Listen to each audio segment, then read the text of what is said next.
Ternyata dari plus minus sekitar 4.000 lah 4.000 mahasiswa. data yang coba kita survei versi kita, itu ternyata tren bahwa menjoki atau sesederhana jangankan skripsi ini bicara soal makalah aja. Iya, tugas itu luar biasa, ternyata banyak banget.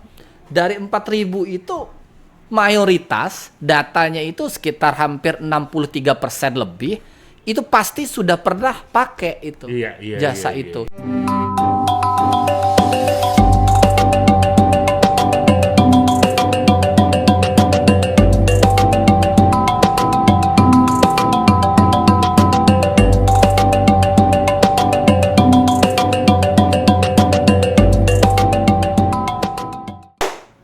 Oke, selamat sore pemirsa Admin Syarif Institute di mana saja berada. Jumpa lagi kita pada sore hari ini. Admin Syarif Institute terus membahas isu-isu terpenting di Bandar Lampung.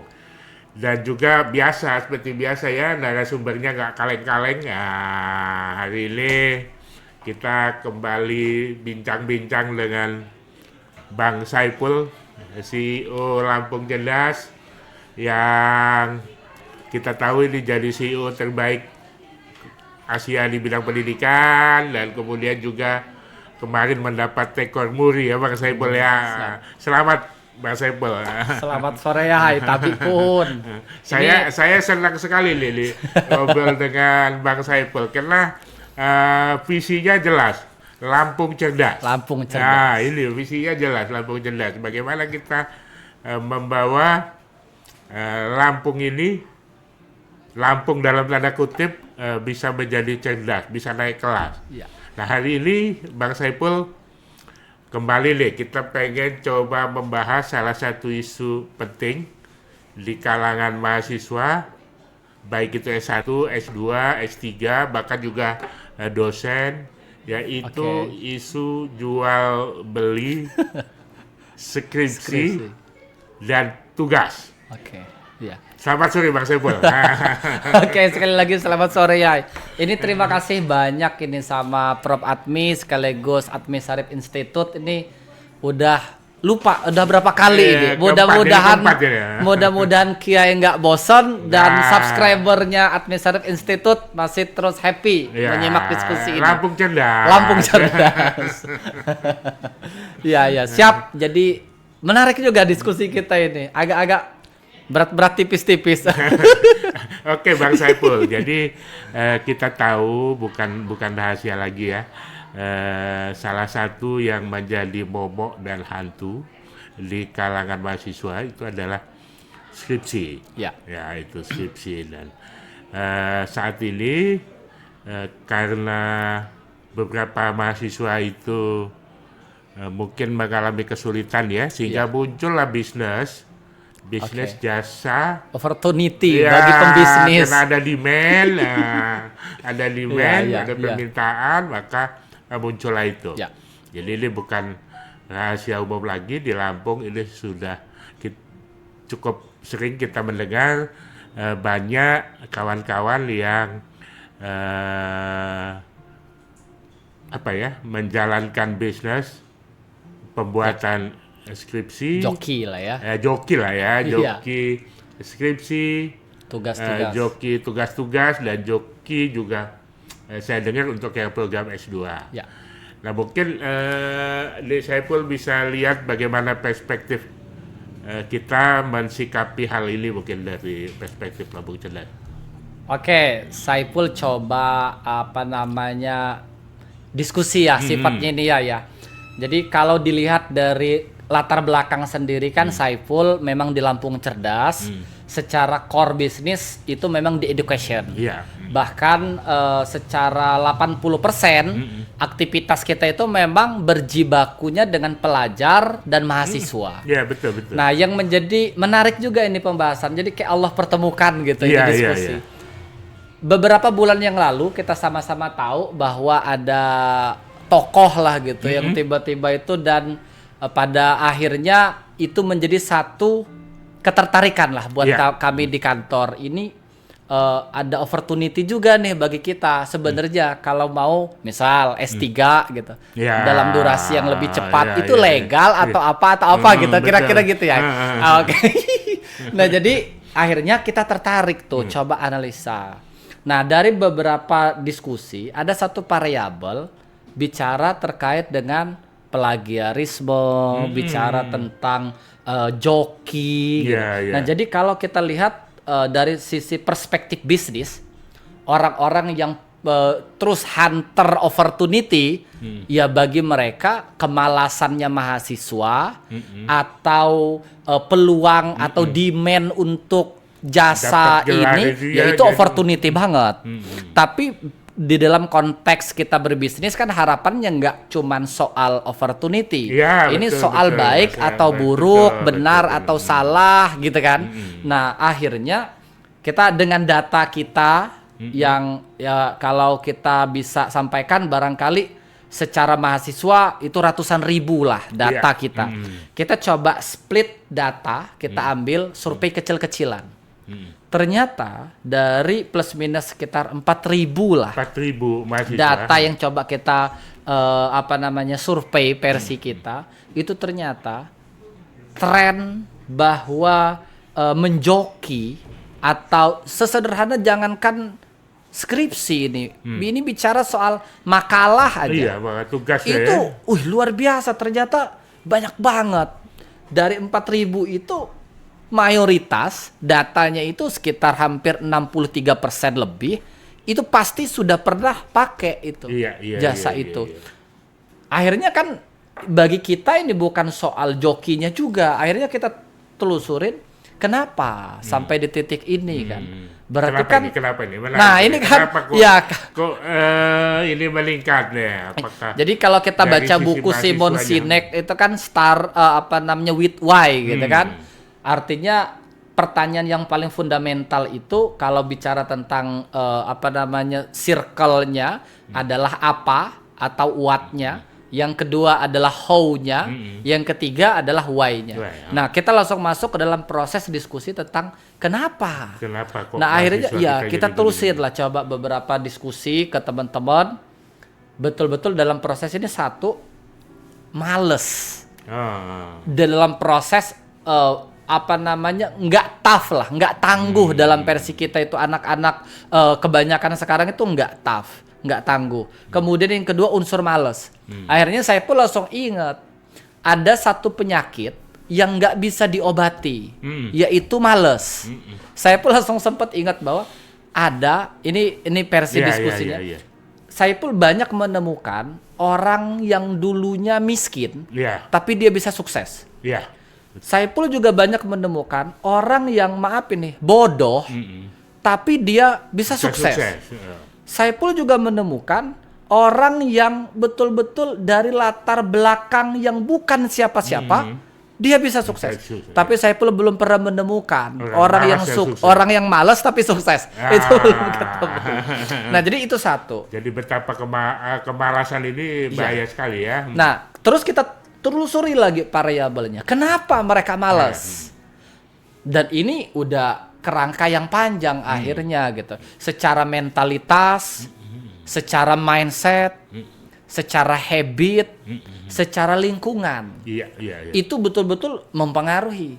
Sesederhana ada salah satu case misalkan, dia itu takut ketahuan sama dosen kalau dia joki. Oke. Tapi temen-temennya banyak joki. Terus kata temen-temennya, sok-sokan lo, sok idealis lo. Ini kita lo dari kemarin-kemarin. Hingga akhirnya saya cobain lah. Pakai jasa itu. Pakai jasa Tanya itu. jasa aja. Ternyata sama dosennya lolos. Aman. Nah, Dapat nilai bagus.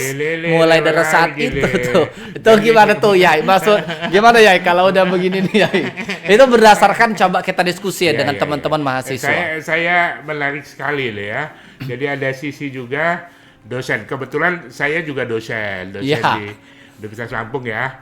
Memang dosen saat ini mungkin beda dengan dosen dulu ya. Dosen saat ini beban tugasnya luar biasa, banyak sekali Iya. ya. Jadi mulai dari harus mengajar, harus meneliti, bikin publikasi, bikin macam-macam Pengabdian dan masyarakat. lain-lain ya. Sehingga mau tidak mau, suka tidak suka, memang perhatian dosen saat ini untuk meriksa tugas-tugas, ya betul, ini betul nggak dikerjain sendiri, atau meriksa skripsi, itu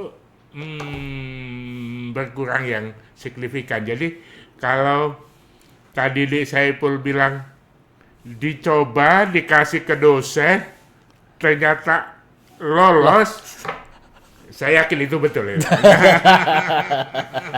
Valid berarti ya? Oke. Valid. Oke, Jadi memang iya. mungkin harus kita akui kejelian dosen juga saat ini kurang ya kan. Beberapa dosen yang penting mahasiswanya kumpul tugas, Ya, dibaca sedikit, jadi selesai. iya, betul. Nah, mungkin ada yang lain, mungkin dari Saipul selain dua itu, kejelian itu, atau mungkin bisa di spill dikit nih, kira-kira pada angka berapa sih mestinya itu mereka-mereka yang dengar-dengar cerita yang minta buatin skripsi itu lah. Iya, kalau kita cari di Google aja, rencananya Saipul itu mau cari data berapa tinggi tingkat joki, let's say Indonesia.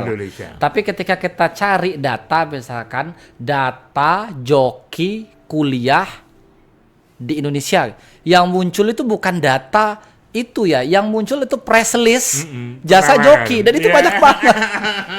Jadi kalau kita lihat aja secara data itu, ya teman-teman subscribernya Admis Arif Institute boleh buka lah itu, iseng aja cari di Google.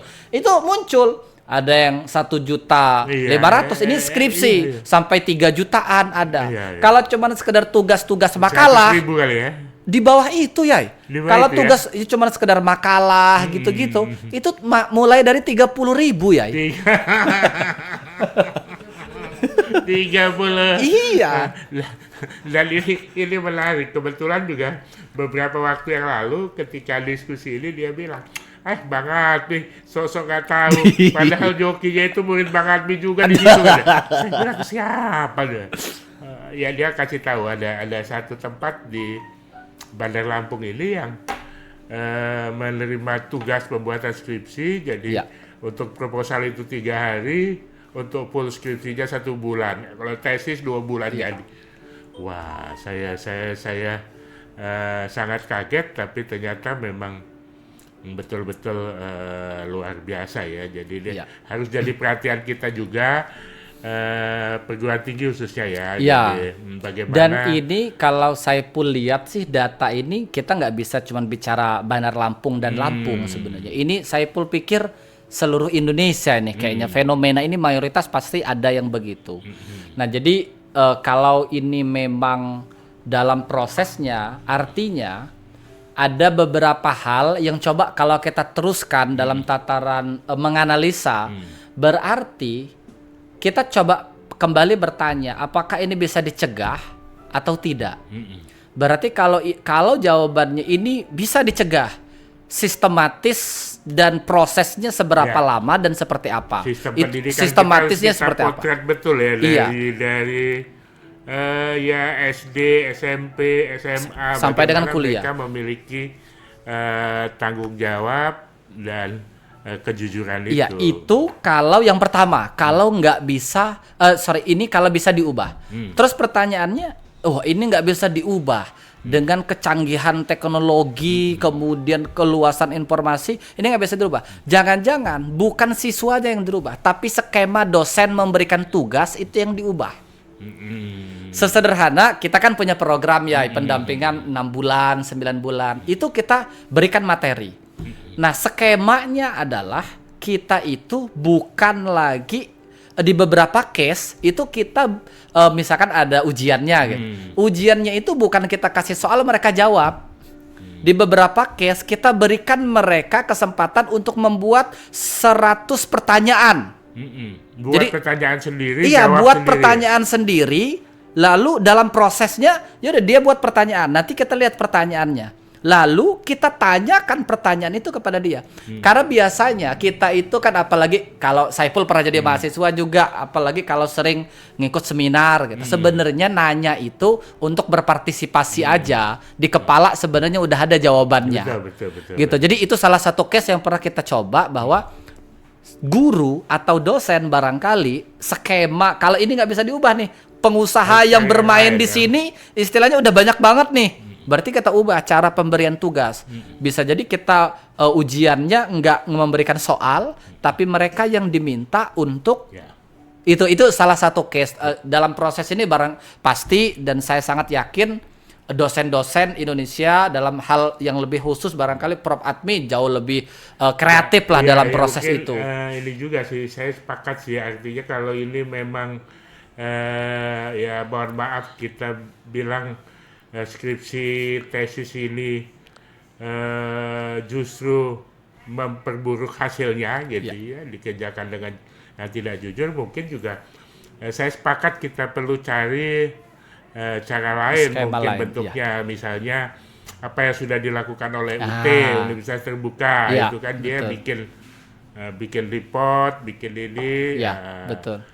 Ya ini apa? Ya sejujur sebagai dosen saya agak sedih ini ngedengarnya, tapi ya ini tanggung jawab kita bersama. Jadi ke depan ayo sama-sama kita pelototi betul ini pendidikan ini, dan ini menjadi tanggung jawab kita bersama membangun Lampung yang kita cintai ini.